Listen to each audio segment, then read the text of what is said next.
Hello guys, welcome back to the channel. In today's video, I'm gonna show you how to repost Instagram story. Okay, here I have opened my Instagram application on my phone, and if you want to repost someone else's Instagram story, you have to be mentioned or tagged in someone else's Instagram story.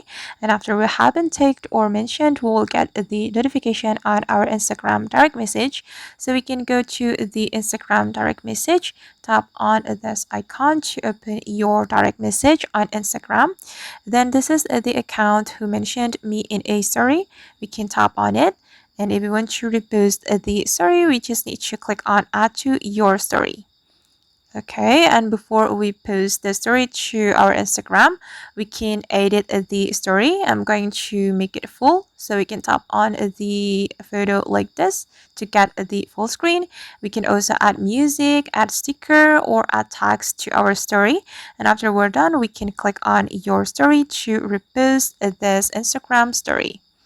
Okay, and now the story is being uploaded to our Instagram, and I'm going to check it right here. Okay, as you can see that the story has been reposted to my Instagram. Alright guys, and that's how we can repost Instagram story. I hope this tutorial will be useful for you. Thank you so much for watching and see you in the next video.